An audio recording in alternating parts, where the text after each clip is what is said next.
Nacho कीर्तनाचे रंगी, nacho कीर्तनाचे रंगी, ज्ञानदीप लावू जगी। सर्व सांडूनी माझाई, वाचे विठ्ठल रखुमाई। परेहुनी परते घर, तेथे राहू निरंतर। सर्व सांडूनी माझाई, वाचे विठ्ठल रखुमाई। सर्वांचे जे अधिष्ठान, सर्वांचे जे अधिष्ठान, तीची माझे रूप पूर्ण। सर्व सांडूनी माझाई, वाचे विठ्ठल रखुमाई। सर्व सत्ताली हाता, सर्व सत्ताली हाता, नामयाचा खेचरी दाता। सर्व सांडूनी माझाई, वाचे विठ्ठल रखुमाई। योऽन्तः प्रविश मम वाचमिमां प्रसुप्तां, सञ्जीवयत्यखिल शक्तिधर स्वधाम्ना।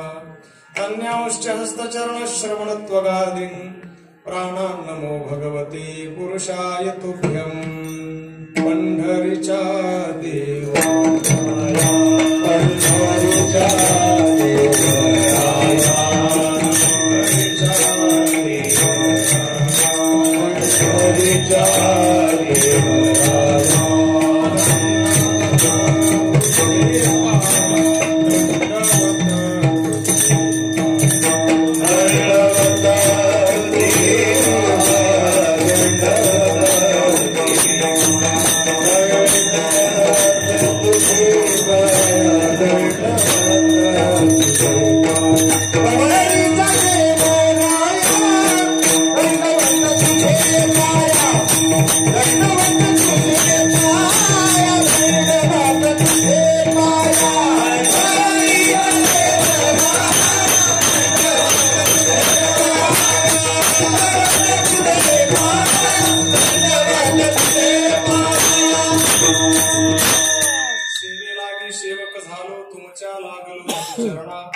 अहो स्वामी तुकया देवा, यावरी न करावा अभेर। यत्र यत्र रघुनाथ कीर्तनम्, तत्र तत्र कृतमस्तकाञ्जलिम्। वासवारी परिपूर्ण लोचनम्, मारुतिं नमत राक्षसान्तकम्। सम्पाद्य ज्ञानं च विधाय भक्तिम्, विलोकितोयेन समाधिराज। वैराग्ययुक्तं सुविचारवन्तं, नमामि जोगं शिरसा गुरुन्तं। नमामि जोगं शिरसा गुरुन्तं। विठ्ठला विठ्ठला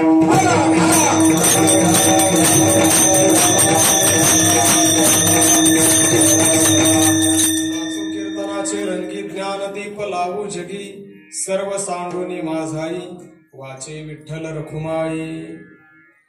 अखंड समाधी घन कैवल्य साम्राज्य चक्रवर्ती माऊली महावैष्णव ज्ञानोबाराय आदी करून सकल संतांच्या कृपा आशीर्वादानं, तसेच भगवान परमात्म्याच्या दयेमुळे अनुग्रहामुळे या ठिकाणी संपन्न होत असलेला हा नामयज्ञ गेली 45 वर्ष अव्याहतपणे अखंड अशा प्रकारचा हा नामयज्ञ सुरू आहे।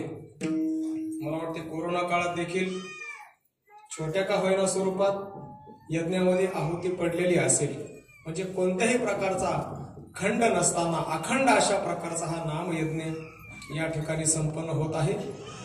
आणि या 45व्या वर्षातील माझ्याकडे आलेली ही चतुर्थ दिवसाची सेवा सर्व ग्रामस्थांच्या वतीनं आणि ज्यांच्यामुळे मला या गावामध्ये येण्याचं सौभाग्य प्राप्त झालं, आमचे मुंबईकर सर्व मंडळी आहे। कारण त्यांचं आतोनात अशा प्रकारचं प्रेम आहे।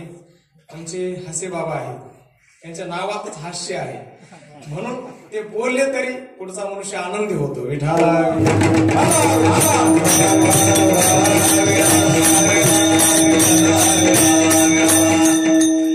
अगदी त्यांचे एवढे फोन, अगदी एवढ्या फोनामधून वैकुंठातून देव सुद्धा या ठिकाणी आला असता, एवढे फोन त्यांचे दररोज। महाराज तारीख लक्षात आहे ना? म्हटलं आहे, काही चिंता करू नका। ते म्हटले यावं लागेल। आजही फोन आले का बरं? एक जिव्हाळा आहे, प्रेम आहे, आवड असल्यामुळे हे सगळं घडून येत असतं। विठ्ठला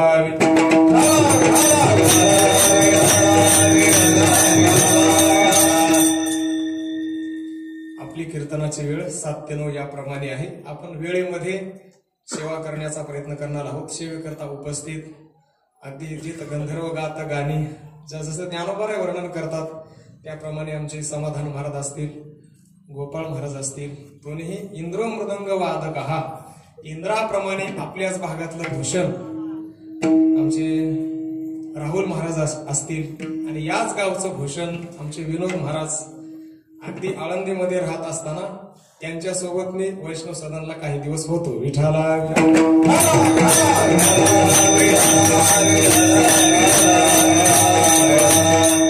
माझ्या आयुष्यामध्ये ते मला पहिल्यांदाच आज वाजवत आहे, म्हणजे कीर्तन वाजवत आहे. विठाला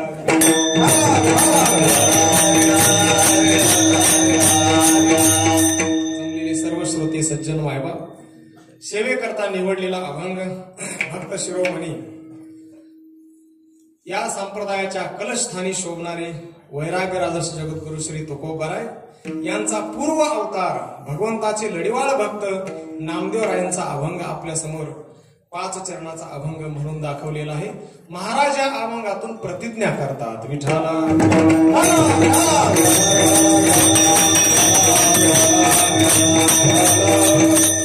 या विश्वामध्ये आल्यानंतर आम्ही काय करणार आहोत याचा महाराजांनी निर्वाळा या अभंगामध्ये दिलेला आहे. महाराज म्हणतात आम्ही कीर्तनामध्ये नृत्य करणार आहोत आणि या नृत्याच्या द्वारा सर्व विश्वामध्ये ज्ञानरूपी दिवा आम्ही प्रज्वलित करणार आहोत. आणि तो ज्ञान दिवा लावत असताना आमच्या जीवनामध्ये आमचं स्वत्व काही आम्ही शिल्लक ठेवणार नाही. सर्व सांडोनी माझाई आणि मुखाने भगवान परमात्म्याचं सतत चिंतन करणार आहोत. आमचं जे काही वस्ती स्थान आहे, आमचं जे ठिकाण आहे, आम्ही या विश्वामध्ये तुम्हाला शरीराने दिसू परंतु खरं स्वरूपाने आम्ही या 4ही वाण्यांच्या पलीकडे असणारं जे स्वरूप आहे त्या ठिकाणी आम्ही राहणार आहोत. ते आमचं घर आहे. जे घर असं आहे की त्या घराचा विचार करत असताना ते सगळ्यांचं मूळ स्थान आहे. सर्वांचे जे अधिष्ठान तेच माझे रूप पूर्ण असं सर्वांचं असणारं मूळ स्थान तेच माझं खरं स्वरूप आहे. आणि सगळं आम्हाला कोणामुळे प्राप्त झालं? आमचे सद्गुरू विसोबा खेचर विठाला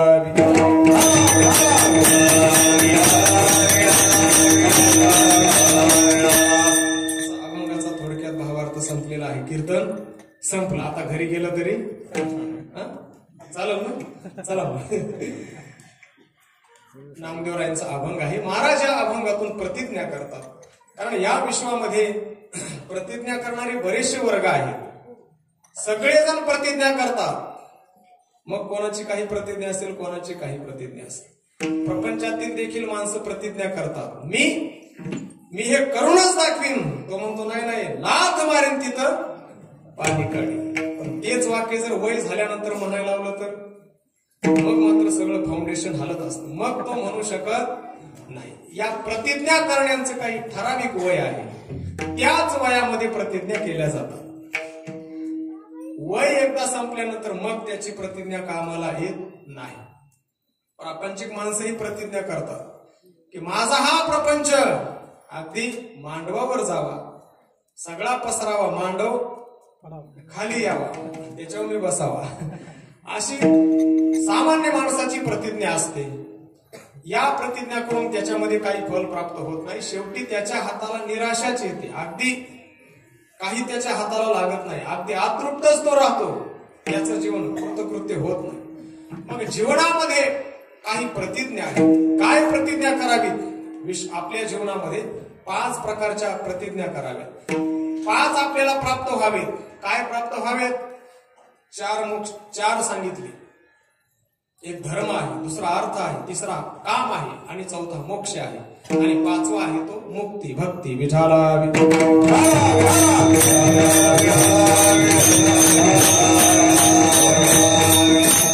माणसाने या जीवनात आल्यानंतर या 5 गोष्टी प्राप्त करण्याचा प्रयत्न करावा. म्हणजे प्रतिज्ञा करावी. कशा करता? धर्माकरता प्रतिज्ञा करावी, अर्थाकरता प्रतिज्ञा करावी, कामाकरता प्रतिज्ञा करावी, मोक्षाकरता प्रतिज्ञा करावी, नवे भक्ती करता प्रतिज्ञा करावी. मग का हो, आपल्या जीवनामध्ये ज्याच्या जीवनात प्रतिज्ञा नसेल त्याचं जीवन व्यर्थ आहे का? हो, व्यर्थ आहे. तो जीवनात येऊन काय मिळवलं? त्याने काही मिळवलेलं नाही. त्याचं जीवन व्यर्थ गेलं. अगदी वर्णन करायचं झालं तर तुकोबाराय म्हणतात मनुष्य परी कुतरिती असं महाराज म्हणतात की जीवनामध्ये येऊन दिसायला 2 पायाचा आहे पण त्याची सगळी कृती 4 पायाप्रमाणे आहे. विठाला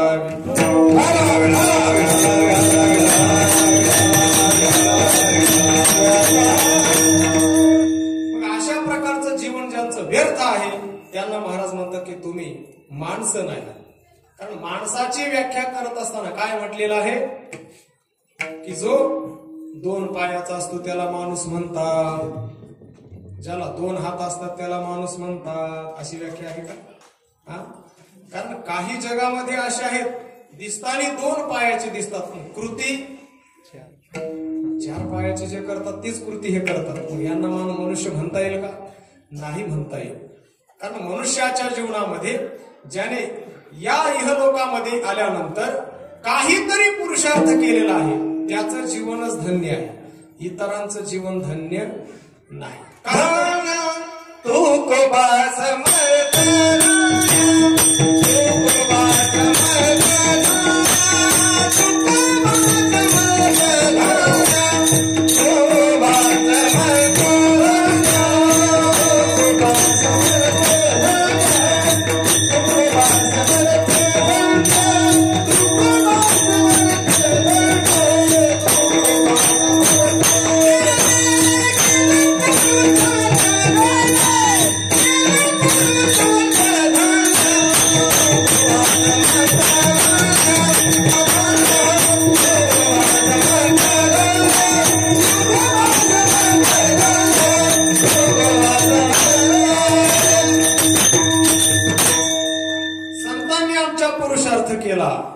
त्यांनी कोणता पुरुषार्थ केला?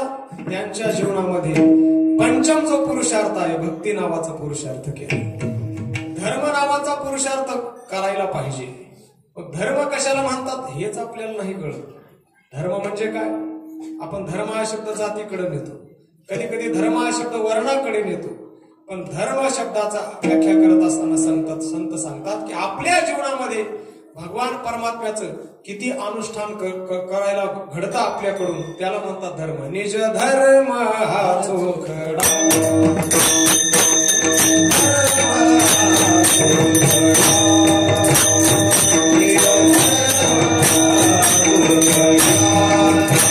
बरोबर आहे म्हणतात. आपल्या जीवनात धर्म कोणता असेल तर निज धर्म हा चोखडा नाम उच्चारू घडघडा हा धर्म आहे.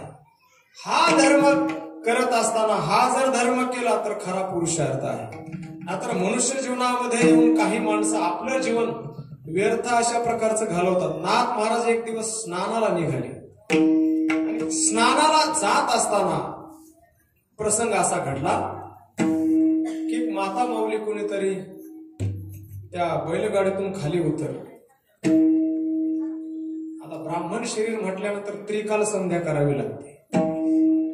जर त्रिकाल संध्या करत नसेल तर तो ब्राह्मण या यातीमध्ये बसू शकत नाही. ब्राह्मणाची त्रिकाल संध्या झालीच पाहिजे. वारकऱ्याचा हरिपाठ त्रिकाल झालाच पाहिजे, नाहीतर तो वारकरी व्याख्येत बसत नाही. नाथ महाराजांची सायंकाळची वेळ आहे. सायंकाळची संध्या करण्याकरता नाथ महाराज नदीकडे निघाले. गोदावरीच्या तटावर आल्यानंतर एक दृश्य पाहिलं. एक माता माऊली त्या बैलगाडीतून खाली उतरली. आता कोणत्या वेळेला काय करावं याचं सुद्धा शास्त्र आहे. तर माणसं अलीकडे वेळेचं कोणाला काय घेणं, ते कोणत्याही वेळेला कोणतंही कृत्य करतात. मग त्याचे विपरीत परिणाम आपल्याला भोगल्याशिवाय राहत नाही.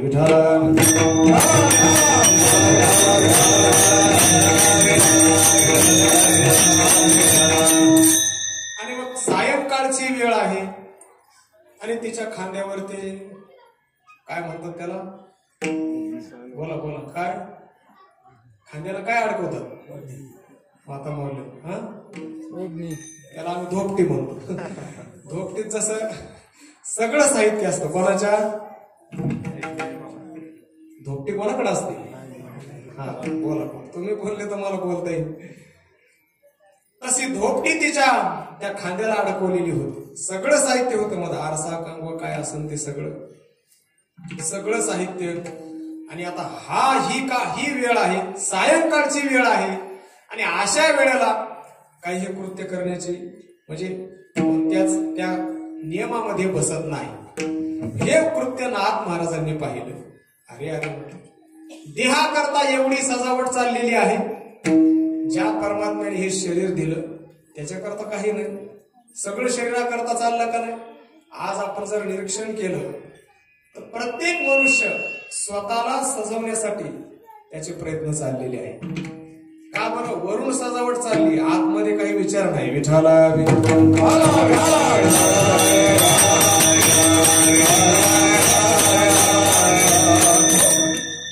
कारण शरीराकरता जे आवश्यक आहे त्याला माणसं विसरली।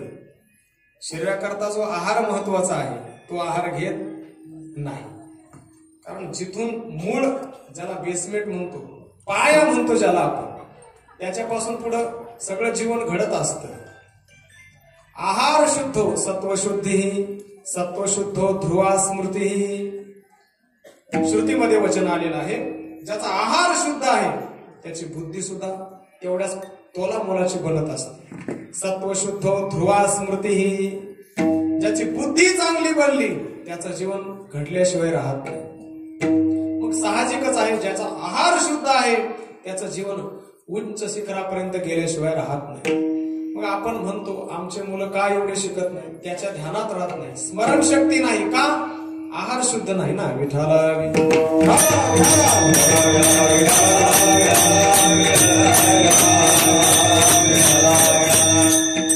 म्हणजे आपण शरीराकडं बाह्य अंगाने पाहायला लागलो, शरीराच्या आतमधून आपल्याला बदल करण्याची गरज आहे, पण त्याकडे आपण जात नाही, कोणाचंही त्याकडे लक्ष नाही। आज जेवढं आरोग्य बिघडतंय, मला सांगा आजही काही माणसं अशी आहेत या 2 लाटीमध्ये त्यांनी कोणतीच औषधी घेतली नाही, काही लसही नाही, काहीच नाही। या गावात सुद्धा त्या व्यक्ती असतील असं वाटतंय मला। आहेत का? आहेत ना? काही माणसं अजूनही आहेत की त्यांना कशाचीच लागण होत नाही आणि झाली पण नाही। का बरं? कारण हिमोग्लोबिन नावाचं जे काही घटक आहे आपल्या रक्तामध्ये तो अतिशय ज्यांचा मजबूत आहे, म्हणजे कितीही जरी रोग आले, संकट आले तरी प्रतिकारक क्षमता जी असते ती अतिशय त्यांच्या शरीरामध्ये बलवत्तर असते। म्हणून कोणताही प्रसंग जरी आला तरी त्या रोगाला ते जुमानत नाही। आज जर जीवन पाहिलं, साधं लेकरू जर बाहेर खेळायला गेलं तरी त्याला सर्दी होते, तरी त्याला थंडी ताप येते। का? आपण तेवढं त्याला नाजूक ठेवतो ना। विठाला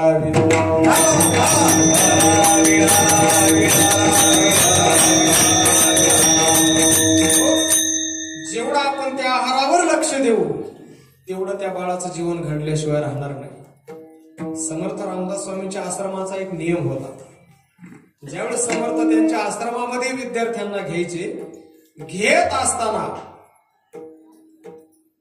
आता सूर्यनमस्कार तुम्हाला 12 माहित असतील, पण 10 दंड ज्यांना माहित आहेत त्यांनी हात वर करा फक्त। 10 दंड जे सांगितले आयुर्वेदात, कोणाला येत असतील तर फक्त हात वर करा। आहे का कोणी असं? कुदळेवाडीकर आहे का?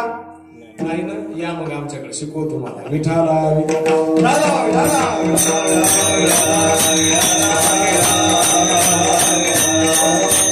समर्थ रामदास स्वामी हनुमंतरायांचे उपासक आहेत। 10 दंड केल्याशिवाय आश्रमामध्ये प्रवेश नव्हता आणि तेवढे दंड ज्याने केले त्याचं जीवन बलशाली बनल्याशिवाय राहत नव्हतं। मला सांगायचं एवढंच की आपण वरच्या शरीराला लक्ष देतो, आतमध्ये काय घटक, कोणता घटक कमी झालाय याकडे आपण लक्ष देत नाही। फक्त आपल्याला एकच माहिती, उठला का सर, नाही तर खेळ, कुठं आजारी पडलो दुखतंय, बस। फक्त डॉक्टरच आपला काय देव देव। आता देवाकडे माणसं जात नाहीत का? ते म्हणतात देवाने नीट होत नाही। आता डॉक्टरच हाच देव आहे, पण तोच डॉक्टर देव नाही राहिला, तो तर राक्षस बनला। विठाला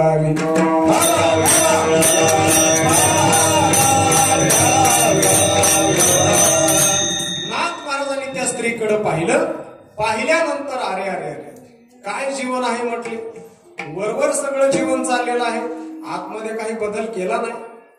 कोणती वेळ आहे अशा अवेळी असं कृत्य? नाथ महाराजांना ते आवडलं नाही. मग परत नाथ महाराज दुसऱ्या दिवशी काही काळानंतर सकाळचं जे स्नान होतं त्या स्नानाकरता निघाले आणि जात असताना तीच स्त्री काही काळानंतर तिचा मृत्यू झाला. मृत्यू झाल्यानंतर पुन्हा एका जन्माला गेली. मग तिचं गोड रूपकात्मक नाथ महाराजांनी वर्णन केले. कोणत्या जन्माला गेली? एका कुंभाराच्या दारामध्ये ती गाढवीन झाली. मग नाथ महाराज वर्णन करतात, आता कशी झाली कुंभाराची गाढवी, आता कशी झाली कुंभाराची गाढवी. अगोदर खूप थाटात होती, पण आता अशी अवस्था का झाली? अवस्था कारण कोणत्या वेळी कोणतं कार्य करावं याचं ज्ञान राहिलं नाही. म्हणून पुढे येणारा जन्म आपल्याला प्राप्त चांगला व्हावा याकरता कृत्य चांगलं असावं. मनुष्य देह तरी साधी नारायण, मनुष्य देह तरी साधी नारायण,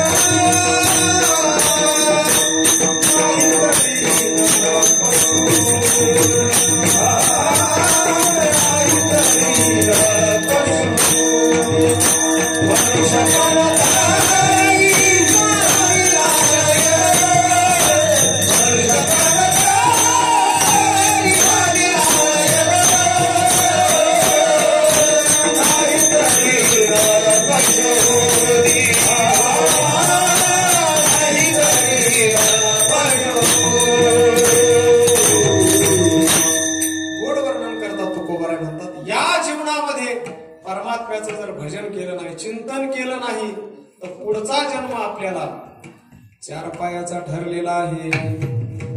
नाहीतरी हीन पशु होणे. नाथ महाराजांनी ते दृश्य पाहिलं आणि म्हटले काय अवस्था आहे. या जन्माला गेली म्हणजे आता भोगा कर्माची फळ. मला सांगायचं एवढंच की जीवनामध्ये धर्म केला पाहिजे. कशाला म्हणतात धर्म? ज्यावेळेस आपण एखादी कृती करतो किंवा एखादी वस्तू मिळवत असतो ती न्यायानं मिळवतो का अन्यायानं मिळवतो याला म्हणतात धर्म. तुम्ही म्हणता काही माणसांनी पुरुषार्थ केला. काय पुरुषार्थ केला? अर्थ मिळवणं हाही पुरुषार्थ आहे. अर्थानं या अर्थाची प्राप्ती केली काहींनी. कोणी केली? जेवढे आपल्या भारत देशामध्ये पुढारी आहेत त्यांनी अर्थ मिळवला. किती अर्थ मिळवला? पाठीमागच्या वेळेस जुन्या नोटा ज्या होत्या त्या नदीच्या पात्रामध्ये टाकून दिले त्यांनी. पोते भरू भरू का सापडलं तर म्हणजे एवढा अर्थ मिळवला काहींनी, पण तो अर्थ न्यायाने नाही मिळवला. असा न्यायाने जर अर्थ मिळवला नाही, अन्यायाने मिळवला तो फक्त जवळजवळ शास्त्रकार सांगतात 10 वर्षच राहतं ते धन. 10 वर्षानंतर ते निघून जातं. काहीतरी घडतं आणि तो पैसा निघून जातो. मग तो कुंभार म्हणतात आपल्या जीवनामध्ये अर्थ मिळवायचा आहे ना,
धर्माने मिळवावा.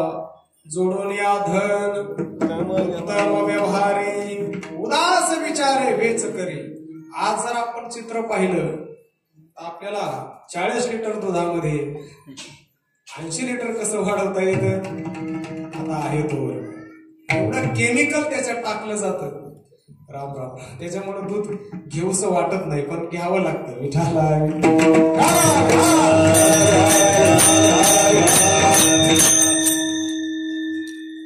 सहज पूर्वीचं वर्णन केलं जातं. जिस देश में राम पैदा हुए हैं वहां तो गंगा ही दूध की बहती थी. जिस देश में भगवान श्री कृष्ण जन्मे हैं उस देश में घी की नदियां बहती थी.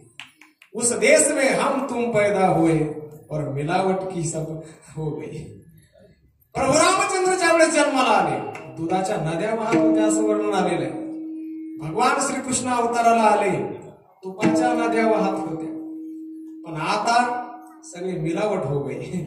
सर्व नद्या ज्या वाहतात त्याच्यामध्ये सर्व मिलावट, सगळा भेसळच आहे. शुद्ध काही राहिलं नाही. विठाला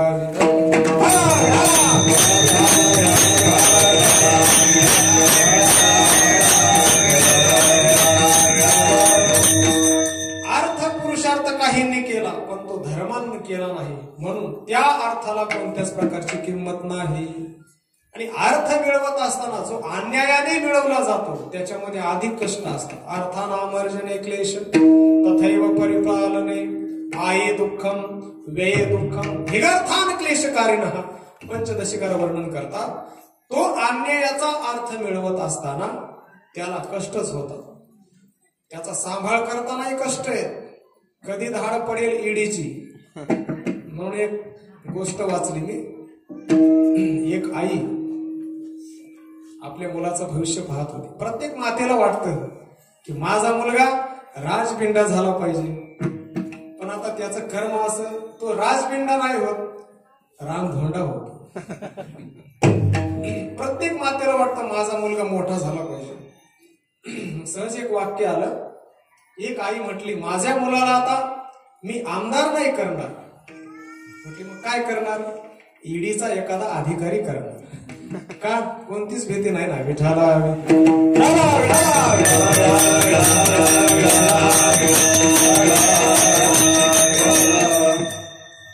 अर्थाचं मार्जन करत असताना अर्जन करत असताना तो धर्माने मिळवला पाहिजे. मग धर्म जीवनामध्ये कोणता आहे की त्या धर्माच्या बरोबर नीतीही पाहिजे. कारण धर्म आणि नीती एका आसनावर असले पाहिजे. ज्ञानोबराय म्हणतात धर्माशी नीतीशी शेष भरी दैत्यांची कुळे नाशी साधूंचा मानू घेवशी धर्माशी नीतीशी शेष भरी. धर्म एका ठिकाणी आणि नीती एका ठिकाणी नाही चालत. आपल्या भारतवर्षाचा जर विचार केला तर आपल्या भारतामध्ये धर्म आहे पण नीतीची वानावा नाही. नीती नाही आपल्याकडे. इतर देशांचा विचार केला त्या ठिकाणी नीती आहे परंतु धर्म नाही. कसं कसं म्हटले नाही समजलं? सांगतो. म्हणजे धर्म आहे पण नीती नाही. जर आपण कीर्तनाला आलोच तर आल्यानंतर या ठिकाणी एखादी नवीन वस्तू दिसली तर उचलून घेऊन जा. तुम्ही नाही जात दुसरीकडे. नवीन वस्तू दिसली का माणसं घेऊन जातात. म्हणजे आलो धर्म मंडपात. धर्म आपण इथपर्यंत आलो म्हणजे आपण धर्मवादी आहोत. पण या ठिकाणची एखादी वस्तू उचलून घेऊन जाणं मग आपण नीतिवान नाही. म्हणजे धर्म आहे पण नीती नाही. मग इतर देशांचा जर विचार केला की लोक धार्मिक नाहीत पण नीतिवान आहेत. कसे? एखाद्याची 1000ची नोट, आता 1000ची नाही राहील 2000ची, 2000ची नोट जर पडली लाल गुंद नोट जर रस्त्यावर पडली तर ती नोट जोपर्यंत त्या नोटेचा मालक येत नाही तोपर्यंत ती नोट तिथून हालत. त्याला म्हणतात नीती. विठाला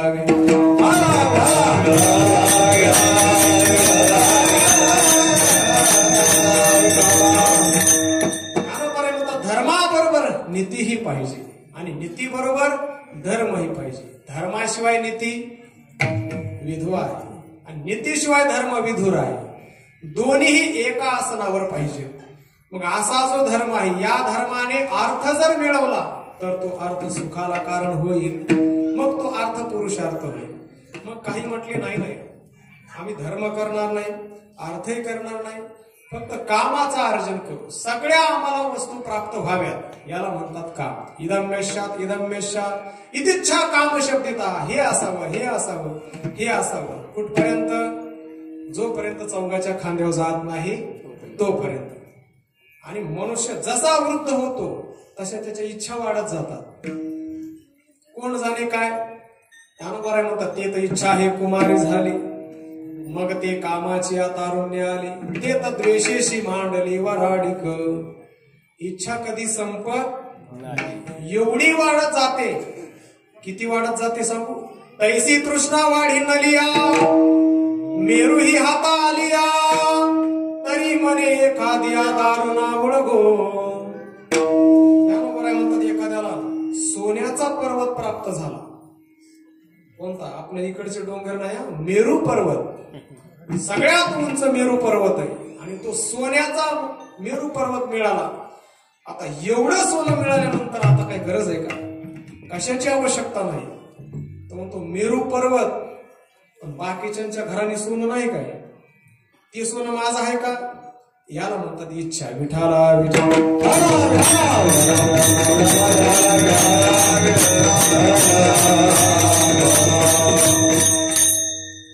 सगळ्यांच्या इच्छा पूर्ण झाल्या, परंतु इच्छा कधी पूर्ण होत नाही. इच्छा तृप्त करण्याकरता प्रयत्न झाले, परंतु इच्छा संपल्या नाही. कामही पुरुषार्थ नाही करता आला, जाऊ द्या, धर्म नाही करता आला, अर्थ नाही मिळवता आला, कामही नाही मिळवता आला. आता चौथा आहे तो मोक्ष एव परम पुरुषार्थ. हा मोक्ष नावाचा पुरुषार्थ आपण मिळवला पाहिजे. मोक्ष मोक्ष म्हणजे काय? मोक्ष म्हणजे ज्याला मुक्ती आपण म्हणतो. प्रत्येकाला वाटतं का नाही, माय लाईफ इज स्वतंत्र असावी, माझं जीवन स्वतंत्र असावं. प्रत्येकाला वाटतं. मुक्त पोपटाप्रमाणे मी आकाशामध्ये संचार विहार करावा. आकाशी झेप घेरे पाखरा, तोडी सोन्याचा पिंजरा, तोडी सोन्याचा पिंजरा. इथं बसलेल्या प्रत्येक पोपटाला वाटतं माझं जीवन स्वतंत्र असावं, मी कोणाच्याही बंधनात नसावं, अगदी माझी प्रायव्हेट लाईफ असावी, मला अजिबात कोणाचा धाक नको. पण हे जीवन आमचे गुरुजी डॉक्टर नारायण महाराज सांगत असतात, बाबा की म्हटले ज्या वेळेस आपण असं जीवन जगतो ना, या जीवनामध्ये कधीतरी धोका आहे. पण ज्यावेळेस संतांच्या आपण अनुगमनाने वागू, संतांच्या विचाराने चालू, ते जीवन एक दिवस स्वतंत्र होईल. विठाला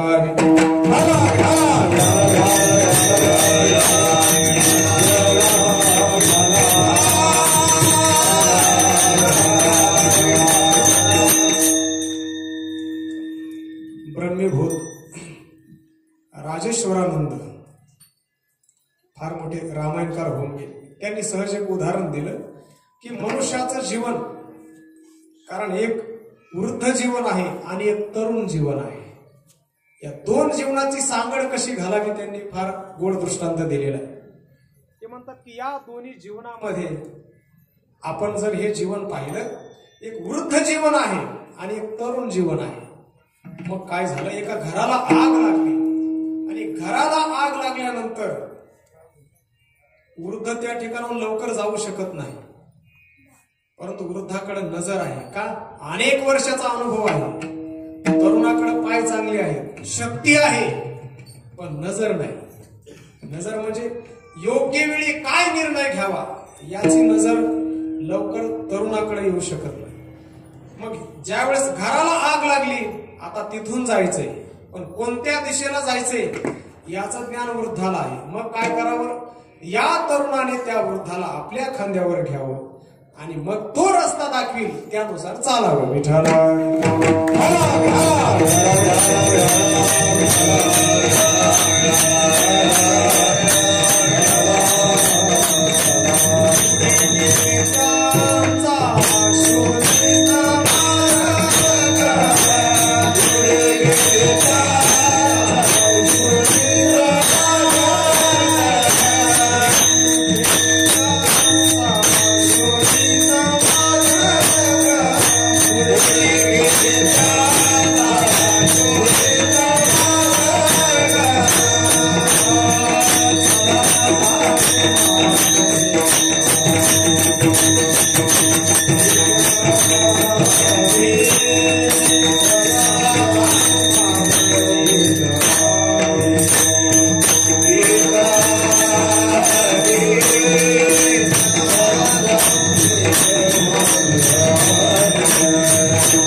प्राप्त झाली.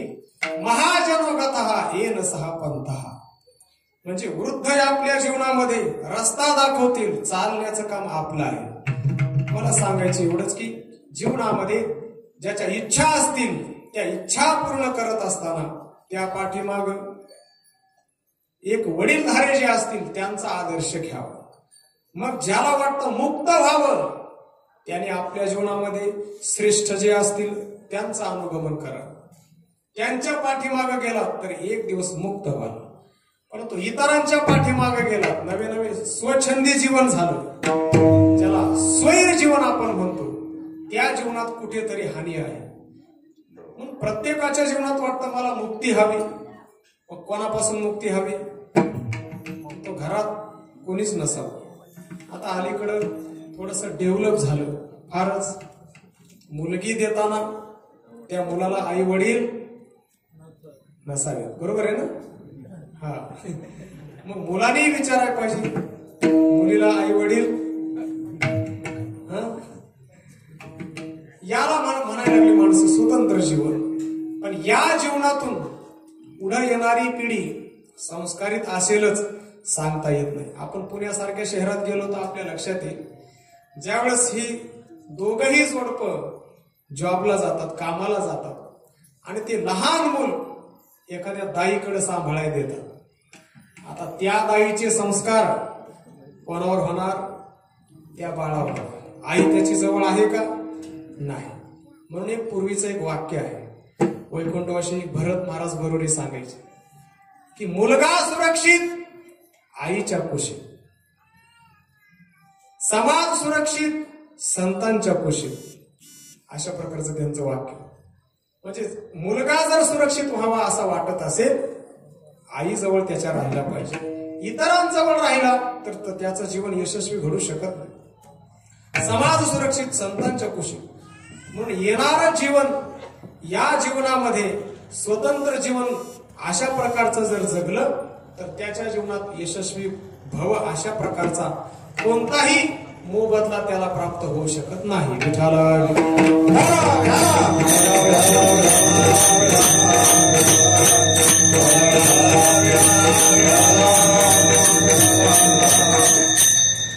अशा प्रकारची मुक्ती आपल्याला मुक्त करू शकत नाही. कोणती मुक्ती पाहिजे? मग आपलं जीवन संतांच्या संगतीत जावं, संतांनी लिहिलेल्या ग्रंथांच्या संगतीत जावं. मग तो एक दिवस मुक्त होईल. मुक्त होईल, सगळ्यापासून वेगळा होईल. अगदी दिसत असला तरी तो क्षरा अक्षरा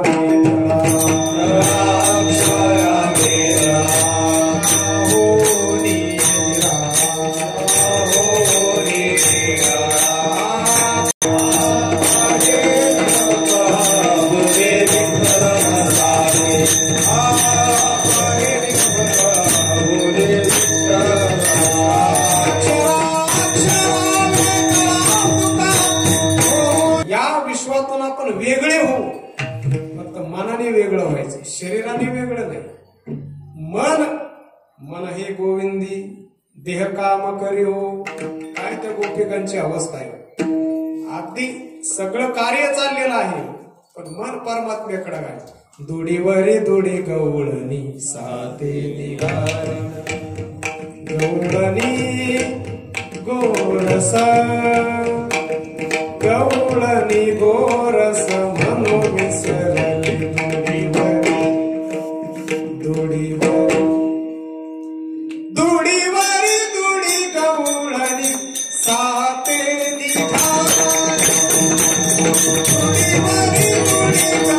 मुक्त अवस्था. अगदी सगळं कार्य चाललंय पण मन हे गोविंदी गोविंदो घ्या कोणी दामोदर घ्या घे. मुक्त अवस्था आहे. मग अशा प्रकारची मुक्त अवस्था ज्याला प्राप्त झाली, आता जगाच्या दृष्टीनं सगळे त्याला वेड म्हणणारच आहेत. तुका वेडा अविचार करी बडबड फार. जगाच्या दृष्टीनं तो वेडा आहे पण संतांच्या दृष्टीनं तोच खरा मुक्त आहे. विठाला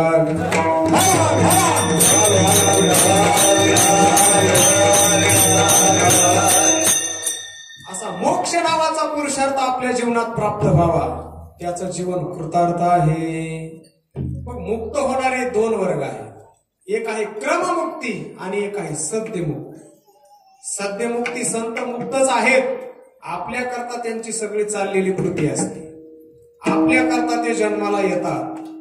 आपल्याकरता शून्यातून जीवन शिखरापर्यंत गाठतात.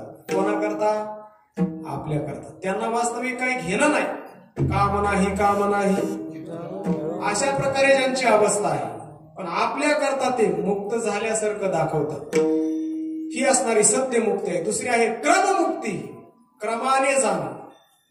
क्रमाने जात असताना त्या क्रमाचा विचार महाराज करतात की आपल्या जीवनात अधिकारी व्हावं लागतं. ज्याला साधन चतुष्टय संपन्न अधिकारी म्हणतात. थोडस डोक्यावरून जाईल तुमच्या, पण हे महत्वाचं आहे. का?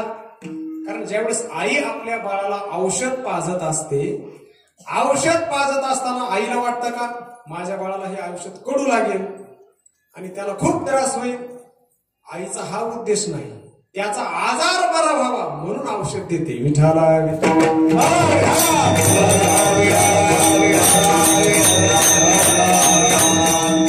बंधाचा आजार आपल्याला झाले. आपण बांधलेलो आहोत. तुम्ही म्हणतात कुठं? तुम्ही म्हणतात तुम्ही बांधलेले आहात उभारण्यात. हे बांधणं वेगळे. दोन व्यक्ती होत्या. भगवत पूज्य शंकराचार्य. एक मनुष्य रस्त्याने चालला होता आणि जात असताना आचार्याने त्याला उपदेश केला. अरे असंगोहम असंगोहम असंगोहम पुनः पुनः सच्चिदानंद रूपोहम शिव केवलोहम शिव केवलोहम. आचार्य म्हणतात मी असंग आहे, मी असंग आहे, असा त्या पुढच्याला उपदेश करत होते. पण त्याला काही ते मान्य होईना. तो म्हटला मी बांधलेलो आहे, मी बांधलेलो आहे. कशाने बांधला नेमका? दुसऱ्या वेळेस आचार्याने एका झाडाला मिठी मारली आणि आचार्य म्हणतात मला सोडवा, कोणीतरी सोडवा, कुदळेवाडीकर सोडवा. ते म्हणजे झालं काय नाही. तो म्हणतोय आचार्य तुम्हाला वेळ लागलं की काय? अहो धरलंय तुम्ही म्हणता सोडवा. त्यांचं नाही, आपलं तसंच झालं. धरलंय आपण म्हणतो माझ्याशिवाय होत नाही, मी जातोय म्हणून होतोय. पण घरचे सगळे मनातल्या मनात म्हणत असतात तुम्ही एकदा जाच, सगळं नीट चालतंय. मनामध्ये आपल्या धारणा होते की माझ्यामुळं सगळं चाललंय. अशा प्रकारची धारणा त्याला म्हणतात बंध. तो म्हणतो मी बांधलेलो आहे. दोन पोपटाचं वर्णन ज्ञानेश्वरीमध्ये आलेलं. एक मोकळा पोपट आहे आणि एक बांधलेला आहे. त्या पोपटाची आई त्याला शिकवत असते बाळ जास्त जंगलामध्ये जाऊ नको. जर जंगलामध्ये गेलास तर त्या ठिकाणी शिकारी दाणे टाकील, ते दाणे खायचे नाही. बरं जरी त्या जंगलात गेलास, जायचं नाही पण झाली तुझी इच्छा तर गेलास तर त्या दाणे खायचे नाही. बरं खाल्लेच दाणे, त्या नळीवर बसायचं नाही. जरी नळीवर बसलाच, आता काय करावं, बसलाच तरी ती नळी फिरल, नळी लगेच सोडून द्यायची, तिथं थांबायचं नाही. एवढा उपदेश आईनं केला. कोणाला केला? आई असं सांगत असते पोपटाला बाळ अभ्यास करायचा, हा कोणाच्या नादी लागायचं नाही, कोणाची संगत करायची नाही, असं आई बाळाला समजून सांगत असते. आता बाळ ते बाळ शेवटी काय झालं, तसंच झालं. जंगलात जाऊ नये गेला तो. गेल्यानंतर त्या शिकाऱ्याने दाणे टाकले होते, दाणे खायला लागला. खाता खाता त्याला एक नळी दिसली. पण ती नळी दिसल्यानंतर आता आईनं सांगितलं होतं, सगळं पाठ केलं होतं, तोंडपाठ. त्याला काय म्हणतात? पोपटपंची. काय म्हणतात? असं पाठ केलेलं सगळं तो म्हणायला लागला. म्हणता म्हणता त्याची कृती चालली. त्या नळीवर बसला. आता नळी गरकून फिरली. जशी नळी फिरली त्याची मान आकाशाकडे झाली आणि पाहिल्यानंतर अरे बापरे, एवढं खोल आकाश, जर ही मी नळी सोडली तर मी खाली पडणार. कोण म्हणतंय? अहो ज्याला आकाशात उंच भरारी घेता येते तो म्हणतो जर मी पाय सोडले तर मी आता खाली पडेन, मी मरेन. माऊली म्हणतात मने बांधला मी पुढा ऐसिया भावनेच्या पडे थोडा की मोकळीया पायाचा चवडा गोवी अधिके. मग त्याच्या जीवनात असं होतं की पुढं त्याला तोडून जरी अर्ध नेलं तरी तो पाय सोडत नाही. किती त्याचं ममत्व आहे. तो म्हणतो पाय सोडले की मी मरणार. आता मी घरातून घर सोडून गेलो की माझं काही खरं नाही. पोपटाचं सांगतोय मी, तुमचं नाही सांगत. पोपटाचं हा बांधलेला पोपट, हा बांधलेला त्याचं मरण होतं त्याच्यामध्ये, पण तो सोडत नाही. दुसरा एक पोपट आहे, तैसा मूळ हंते सांडीला अहम देऊनी वेठीला. याच्या जीवनात काय झालं, हा त्याने नळी केलं सोडलं, याने नळी सोडली आणि मुक्त आकाशामध्ये उंच भरारी घेतली. ते म्हणजे संत विठाला.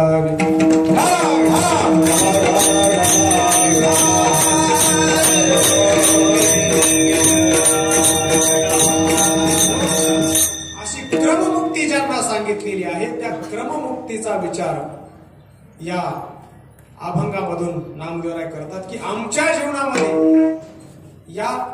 या मुक्तीचं प्राप्ती करत असताना सद्यमुक्ती आम्ही प्राप्त केली आणि ती मुक्ती प्राप्त करत असताना आम्हाला मल विक्षेप घालवण्याकरता ज्ञानरूपी साधनाची गरज पडली नाही. त्याकरता आम्ही एकच साधन केलं, कोणतं? नाचो कीर्तनाचे रंगी, नाचो कीर्तनाचे रंगी, नाचो कीर्तनाचे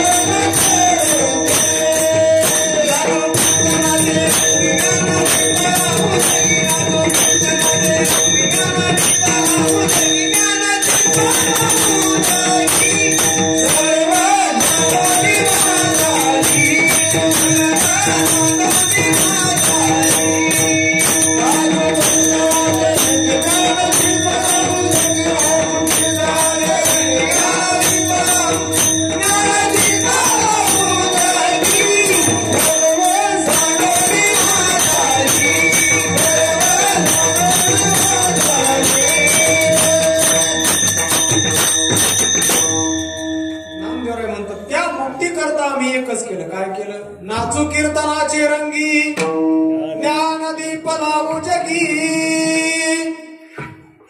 त्या कीर्तनाच्या माध्यमातून आम्हाला ती मुक्ती प्राप्त झाली. पंचम पुरुषार्थ असणारी ती भक्ती प्राप्त झाली आणि त्या भक्तीच्या द्वारा आम्हाला ती मुक्ती आम्ही सहज मिळवली. कशाने? या कीर्तनाने. ज्ञानाच्या द्वारा आपल्याला मुक्ती प्राप्त होईल, जीवाचं बंधन नाहीस होईल. पण या भक्तीच्या द्वारा जीवाचंच काय पण ते सुद्धा ब्रह्मरूप होऊन जातो. ब्रह्मभूत काया होत भाग्य तळे ऋणी देवायसा. एवढं सामर्थ्य या भक्तीमध्ये आहे. काय करणार तुम्ही? कीर्तनाच्या रंगात नाचणार. मग का हो, नाचणारा माणसं कुठेही नाचतात. तुकोबाराय म्हणतात प्रपंचातही नाचतात. प्रपंचाच्या छंदे नाचती माकडे. अगदी त्या संसाराच्या रंगातही नाचणारे आहे. नाही जाऊ द्या, वरातीतही नाचतात, तिकडेही नाचतात, इकडेही नाचतात. फरक काय? मग फरक कळायला पाहिजे ना. तिकडचं नाचणं, इकडनं नाचणं. भजन करा थोडं, सांगतो विठाला.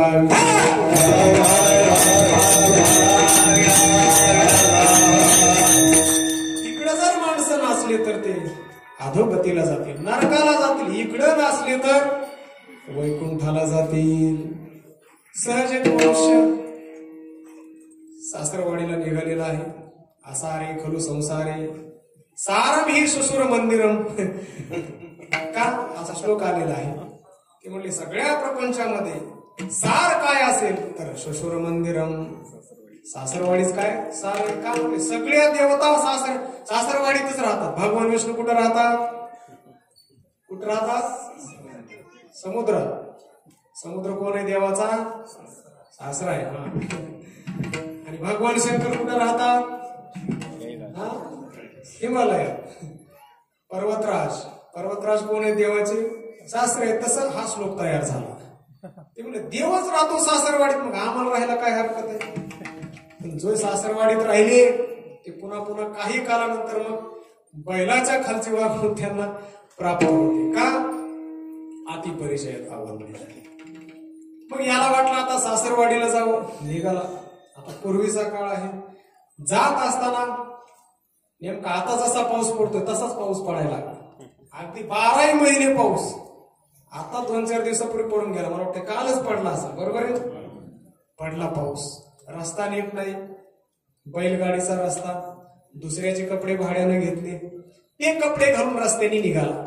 आणि जात असताना बऱ्याच अंतरानंतर गेल्यानंतर अशा काळ्या मातीचा रस्ता लागला. पाय त्याचे फसायला लागले. आता जसं चिखलात पाय फसतील तसं तो वर काढण्याचा प्रयत्न करायचा. जसा वर काढेल तसा पाय खाली. चिखलाचा नियम असा आहे, जेवढा पाय वर काढतो तेवढा खाली जात असतो. एका व्यक्तीनं सद्ग्रस्तानं ते दृश्य पाहिलं. अरे काय करत आहेस, पाय हलवू नको. पाय जर हलवलेस आणखी खाली जाशील. मग तो एका जागेवर राहिला. कसं तरी त्याला बाहेर काढलं. बाहेर काढल्यानंतर पुढे तो तसाच चिखलाचे कपडे घेऊन पुढे जायला लागला. मला अशा अवस्थेत केलं तर लोक काय म्हणतील, रामभाऊची जावई आली इथं नाही, काय अवस्था आहे, काय होता असो. म्हणजे पहिल्या वेळेस तुमचा काही वेगळाच आवाज होता, आता काही विचित्र झाला असं म्हणतील. मग रस्त्याने जाताना त्याला एक विहीर दिसली. त्या विहिरीजवळ आला, पण विहिरीमध्ये पाणी होतं 19 परस, विहीर होती 21 परस. बरोबर आहे. आणि एवढं पाणी. मग आता तो पोहरा हातामध्ये घेतला. पाणी जसं काढणार तसा हा गडी विहिरीत पडला. कारण याला फक्त नळ योजना माहित होती ना, नळाला पाणी आलेलं भरायचं. विहिरीचं कधी दर्शनच झालं नाही. विहिरीत पडला. आता विहिरीत पडल्यानंतर याने मंत्र ऐकला होता, काय? पाय हातापाय हलवायचे नाही. अगोदरचा मंत्र पाठ केलेला, हातपाय हलवायचे बंद केले. काय झालं असं, गेला तळाला. अगदी तसंच आहे. तिकडं नसलं तर काय करावं लागतील, हातपाय हलवले तर काय होईल, चिखलात जाईल.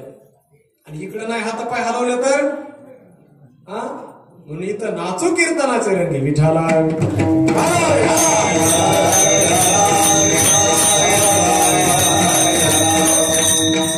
या ठिकाणी ज्याने नर्तन केलं, या ठिकाणी जो नाचलं, त्याच्या जीवनात शेवटी त्याला वैकुंठच आहे. आता ते नामदेवरायचं कीर्तन होतं, सामान्य नामदेवरायांच्या कीर्तनामध्ये, सामान्य मनुष्याच्या कीर्तनामध्ये. कारण हे सामान्य कीर्तन, संतांचं कीर्तन, दोन्हीमध्ये फरक आहे. आपल्या कीर्तनामध्ये माणसं अगदी लगेच सूर्यफूल झाल्याशिवाय राहत नाही, झोपतात. पण आता ते नामदेवरायचं कीर्तन आहे. त्या काळातले ते कीर्तन सम्राट, कीर्तन केसरी, या सगळ्या पदव्या त्यांना लागतात, आपल्याला नाही. आपण त्या लावू नये, घेऊ नये. ज्ञानोबरायांचा विचार केला, ज्ञान सम्राट. तुकोबरायांचा विचार केला, वैराग्य सम्राट. नामदेवराय कीर्तन सम्राट. अगदी नामदेवरायांचं कीर्तन सुरू झालं. एकच टाळी झाली चंद्रभागे वाळवंते, चंद्रभागे वाळवंते. माझा ज्ञान राजा गोपाळा शिलाय वाटी. नामदेव कीर्तन करी पुढे देवनाचे भाग्यंत, पुढे देवनाचे भाग्यंत. अभंग बोलता रंग कीर्तनी भरला, प्रेमाचे निछंदे विठोनाचू लागला. नामदेव कीर्तन करी पुढे देवनाचे भाग्यंत, पुढे देवनाचे भाग्यंत. नामदेव कीर्तन करी पुढे देवनाचे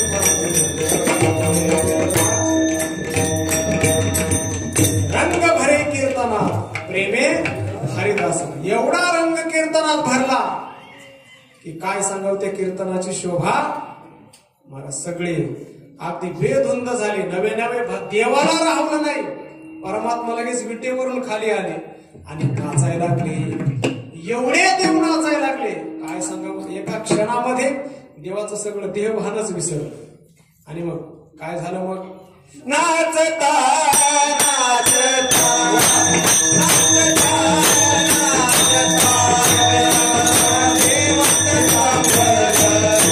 नाचता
एवढे देव नाचायला लागले, नाचता नाचता देवाचा गळा पितांबर, देवाचा गळा पितांबर, नाचता नाचता. याला म्हणतात रंगून जा.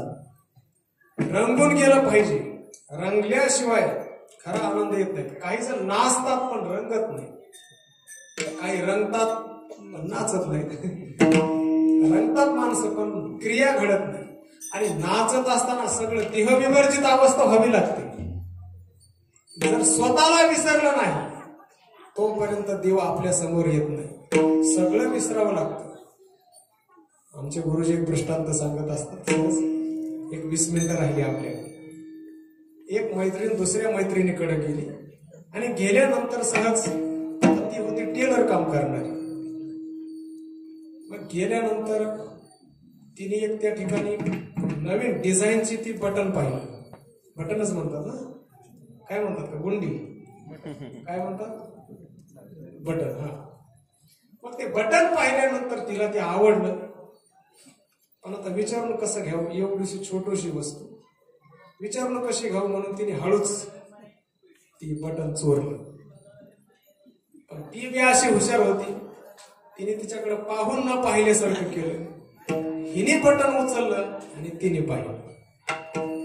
तिच्या मनात आलं आता हे बटन तर हिने नेलं नाही पाहिजे, हे बटन इथंच राहिलं पाहिजे. मग काय करायचं, तिचा मूड थोडासा बदलला आणि ती नृत्य करायला लागली. तिने त्रिताल चालू केला. बरं,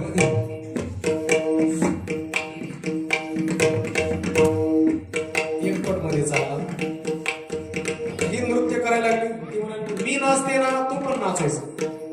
ते ऐकच ना, तिला परत दुप्पट लागली.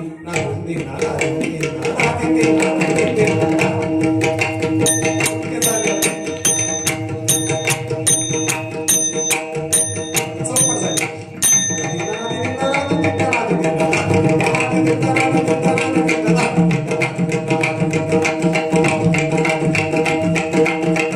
अगोदर तिचे हात कमरेवर होते, पण हिला राहावं ना. हिने काय केलं, आपलं ते बटन इथं कमरेत खोवून ठेवलं होतं. आता ते जर हात जर वर केले तर बटन खाली पडणार. तीही नृत्य करते आणि हिही नृत्य करायला, पण हिचे हात वर होईना. तिने हात वर केले आणि ती नाचायला लागली. हिचे हात वर होईना. ती हात वर कर, का नाचत नाही तू. तिला माहिती हात वर केले का बटन खाली पडणार. तसं अहंकार रूपी बटन खाली पडलं की परमात्मा आलाच. विठ्ठल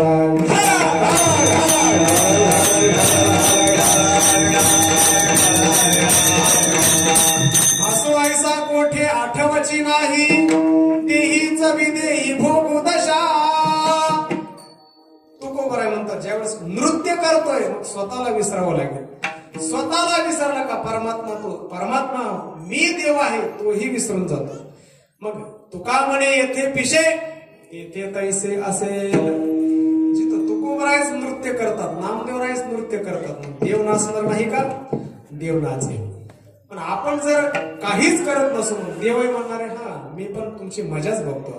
तुम्ही भजन करू नका, काही करू नका, तुम्ही गप्प मी पण गप्प, हलू नाही, चालू नाही, सैरा वैरा काही बोलू नाही. तुम्ही ये यथा माम प्रपद्यन्ते तथैव भजाम्यहम. जशी माझी भक्ती करतात तसा मी तुम्हाला दर्शन देईन. पण नामदेवरायांचं कीर्तन आहे, नाचू कीर्तनाचे रंगी ज्ञान दीप लावू जगी. नामदेवराय म्हणतात आम्ही जगामध्ये ज्ञानरूपी दिवा लावणार. कारण या दिव्याच्या द्वाराच, कारण ज्ञानरूपी दिवा ज्यांच्या जवळ आहे, तमसोमा ज्योतिर्गमय मृत्योर्मार अमृतंगमय. अगदी अंधाराकडून प्रकाशाकडे जीवन असावं, मृत्यूकडून अमृताकडे प्रवाह असावा, याला म्हणतात खरं जीवन. हा ज्ञानरूपी दिवा आम्ही सगळ्या विश्वामध्ये लावणार. लावला का नाही, अगदी पंढरपुरापासून ते पंजाब पर्यंत नामदेवरायांनी हा वारकरी संप्रदाय घेऊन गेले. किती सामर्थ्य असेल. त्या काळामध्ये काही व्यवस्था होती का? नव्हती. एवढे अथक प्रयत्न करून, प्रयत्नाची पराकाष्ठा करून नामदेवरायांनी हा संप्रदाय वाढवलेला आहे. पुढे नामदेवराय म्हणतात की हे सगळी साधना करत असताना स्वतः विसरावं लागतं, ममत्व विसरावं लागतं. सर्व सांडूनी माझाई वाचे विठ्ठल रखुमाई. आमचं सर्व माझेपणा आम्ही टाकून दिलं ज्यावेळेस नामदेवराय. कारण या भारताचा इतिहास असा आहे की या भारतामध्ये मूर्ती सुद्धा जेवण करते, मूर्ती सुद्धा दूध पिते. हा इतिहास आहे. विठाला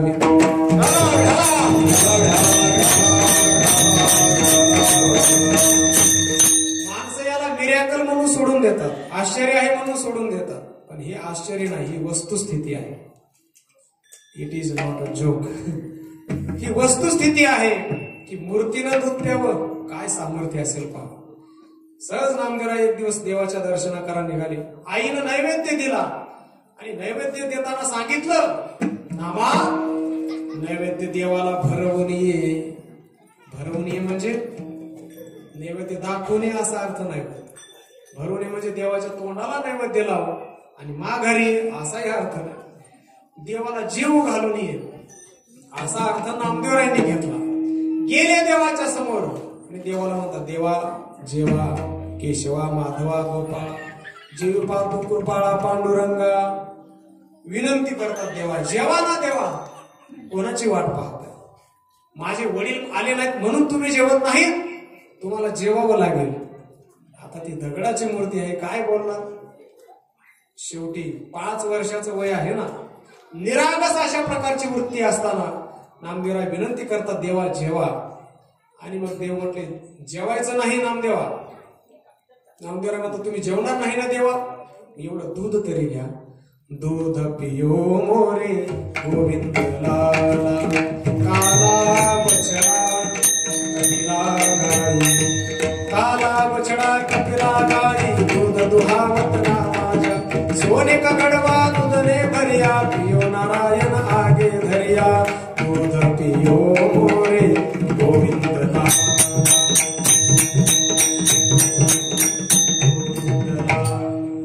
देवा मी दूध जे आणलंय ते जर्सी गायचं नाही. हा अजिबात नाही. दूध आणले काला बछडा कपिला गाय. काळी कपिली गाय आहे, तिचं मी दूध आणलंय देवा. साध्या भांड्यात नाही आणलं. सोने का गडवा दूधने भरिया, पियो नारायण आगे धरिया. सोन्याच्या पात्रामध्ये देवा मी दूध आणले, तुम्ही घ्या. मूर्ती बोलत नाही. मग नामदेवराय म्हणतात, देवा आता जर तुम्ही दूध पिलं नाही तर माझं जीवन मी संपवतो. काही एका क्षणाचाही विचार न करता डोकं त्या देवाच्या पायरीवर आपटणार तेवढ्या देवाने वरच्यावर मस्तक धरलं आणि देव दूध प्यायला लागले. काय चमत्कार घडला. मूर्ती दूध प्यायला लागली. नामदेवा हाती परमात्म्याने दूध पिलं. का? हे कीर्तनाचं सामर्थ्य. नाचू कीर्तनाचे रंगी ज्ञान दीप लावू जगी. सर्व विसरले सर्व सांडूनी माझाई, वाचे विठ्ठल रखुमाई. वाचेनं फक्त भगवान परमात्म्याचं चिंतन आहे. माझेपणा सगळा टाकलाय, कोणाचाच विचार केला नाही. स्वतःचा मेहुणा आला.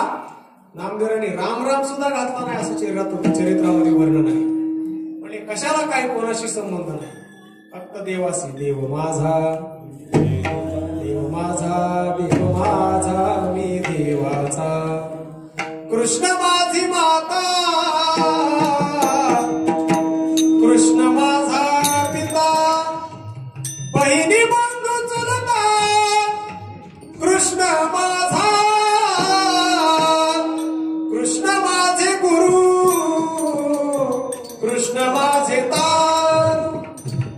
सर्व सांडूनी माझे.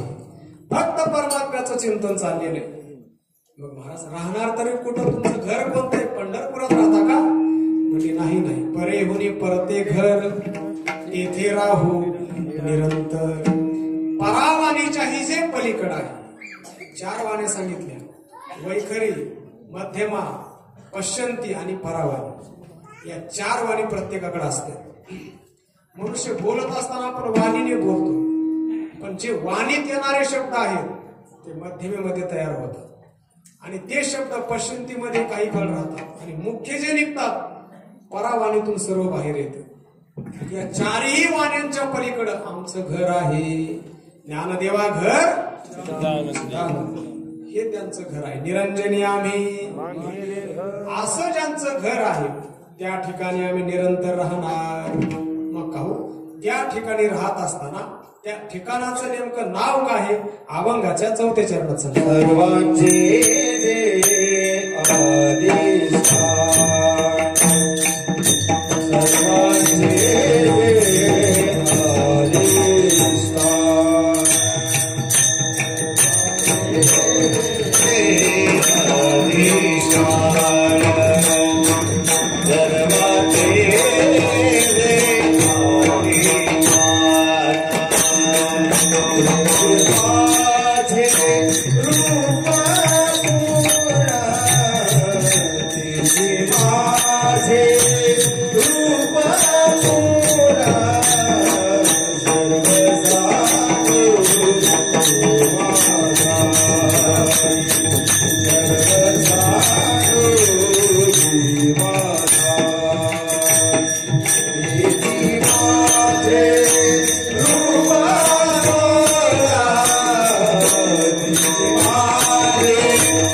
सगळ्या जगाचा अधिष्ठान कोण असेल तर तो भगवान परमात्मा आहे. सगळ्यांचा अधिष्ठान. जसा सूर्य सगळ्यांना प्रकाशित करतो, जगात कुणी राहतं का असं अंधकारात?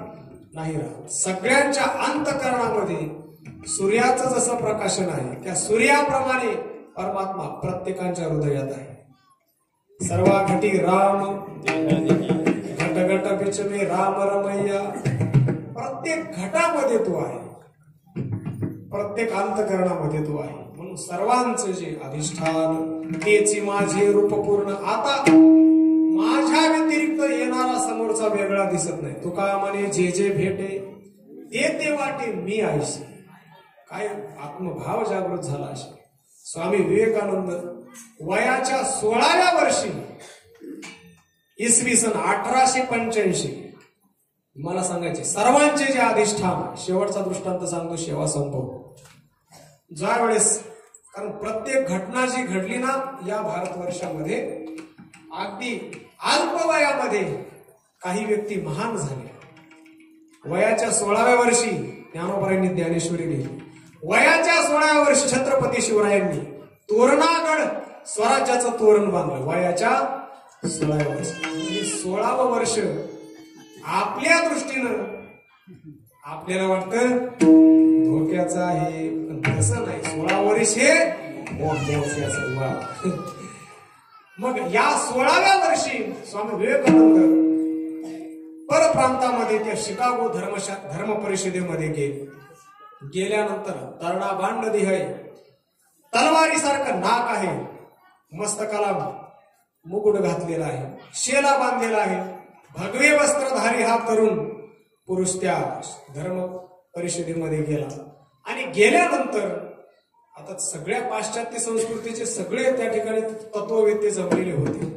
प्रत्येकाने आपला ग्रंथ आणला होता, प्रत्येक जण आपलं तत्वज्ञान मांडत होता.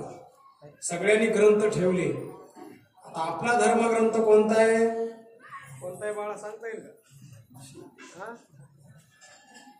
नाही, कॉपी केली बरं झालं. काय कशी कळलं की, पण काहीला हे सुद्धा माहित नाही आपला धर्मग्रंथ भगवद्गीता आहे. असू द्या, तर तो धर्मग्रंथ स्वामी विवेकानंद सोबत घेऊन गेले. केवढा आहे हो तो? अगदी आकाराने फार छोटा आहे पण अर्थाने फार गहन आहे. 700 श्लोक आहेत पण त्या 700 श्लोकावर अनंत टीका तयार झाल्या. तो ग्रंथ स्वामी विवेकानंदाने त्या ठिकाणी ठेवला. जसा ग्रंथ ठेवला बाकीच्यांनी पाहिलं एवढा छोटासा ग्रंथ घातला खाली आणि सगळ्यांनी आपापले ग्रंथ वर ठेवले आणि सगळेजण व्याख्यान केलं सगळ्यांनी. शेवटी स्वामीजी उठल्यानंतर त्या पाश्चात्य लोकांना ते सांगत होते. म्हटले काय तुम्ही पाश्चात्य लोक आहात? काय आमच्या भारतीय संस्कृतीचा तुम्हाला अभिमान आहे? आमचा धर्मग्रंथ तुम्ही सगळ्या ग्रंथाचा पाया तयार झाला, बेसमेंट सगळं फाउंडेशन आमच्या ग्रंथावर तुमचं आहे. त्यांना राग आला. म्हटल्या सगळ्यांचा पाया झाला. मग कोणीतरी गेला आणि परत तो ग्रंथ सगळ्यात अग्रभागी ठेवला. परत स्वामी विवेकानंद म्हणतात आमचा धर्मग्रंथ आमच्या भारतीयांना कळाला नाही पण तुम्हाला त्याचं महत्व कळालं की तुम्ही हा अग्रस्थानी ठेवला. अगदी सगळ्या ग्रंथाचा हा कळस आहे कोण? भगवद्गीता. तरीही त्यांना कळेल.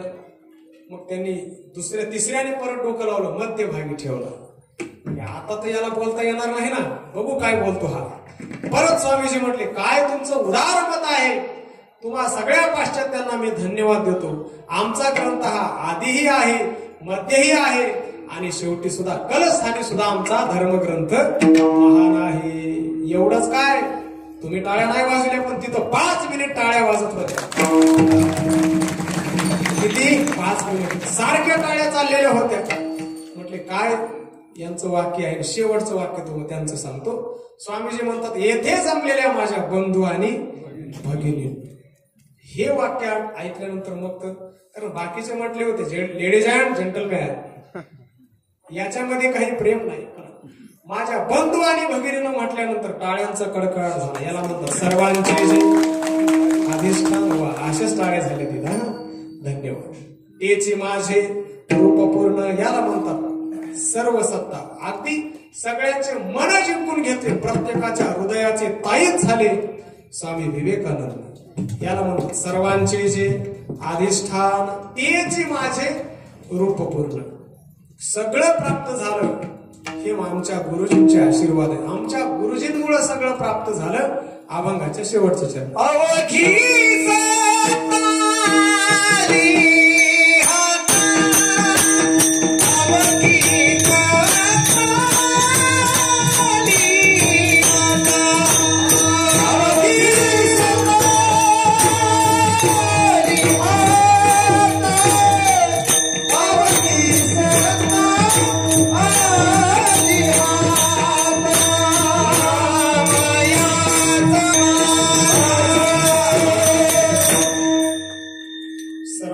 जे अधिष्ठान तेचे माझे रूपपूर्ण. सर्व सत्ता आली हाता नामयाचा खिचेरी दाता.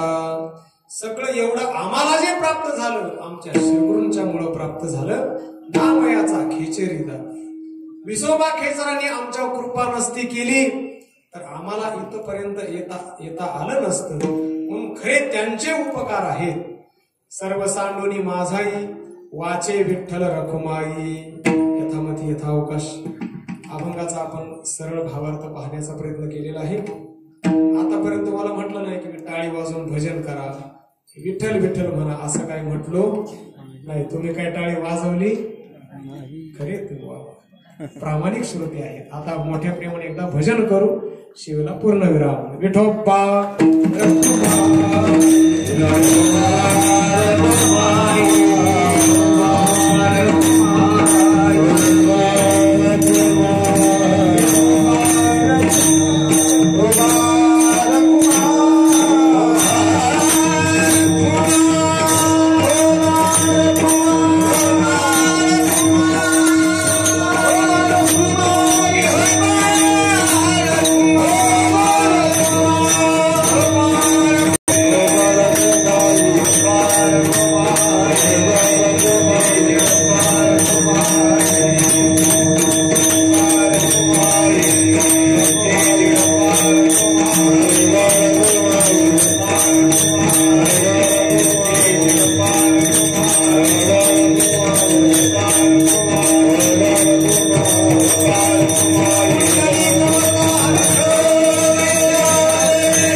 कीर्तनाचे रंगी ज्ञानदीप लावू जगी सर्व सांगुनी माझाई वाचे विठ्ठल रखुमाई.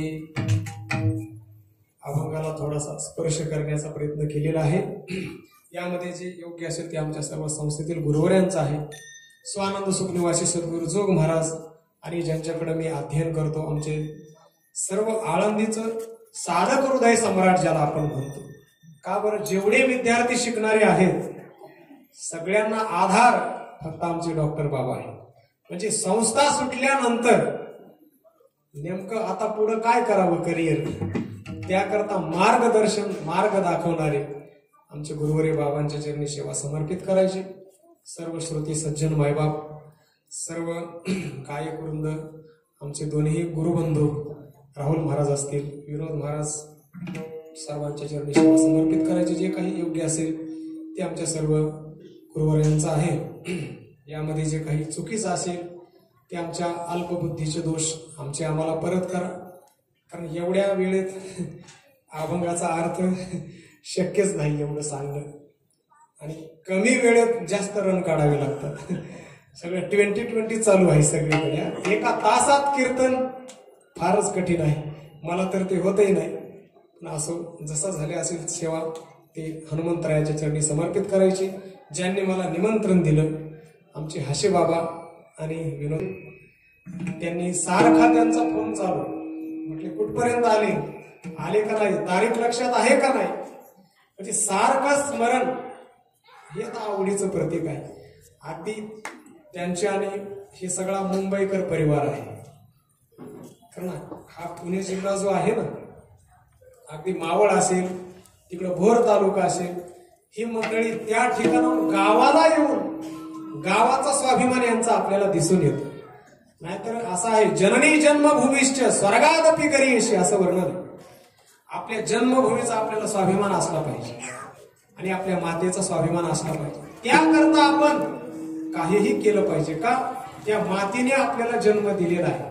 म्हणून ही मंडळी अतिशय अथक परिश्रमातून या ठिकाणी येऊन उत्सव करत असतात आणि सर्व ग्रामस्थ मंडळी सगळ्यांच्या सहकार्यातून ही सेवा संपन्न होत आहे. सर्वांच्या नतमस्तक होऊन या ठिकाणी सेवेला पूर्णविराम. ज्ञानेश्वर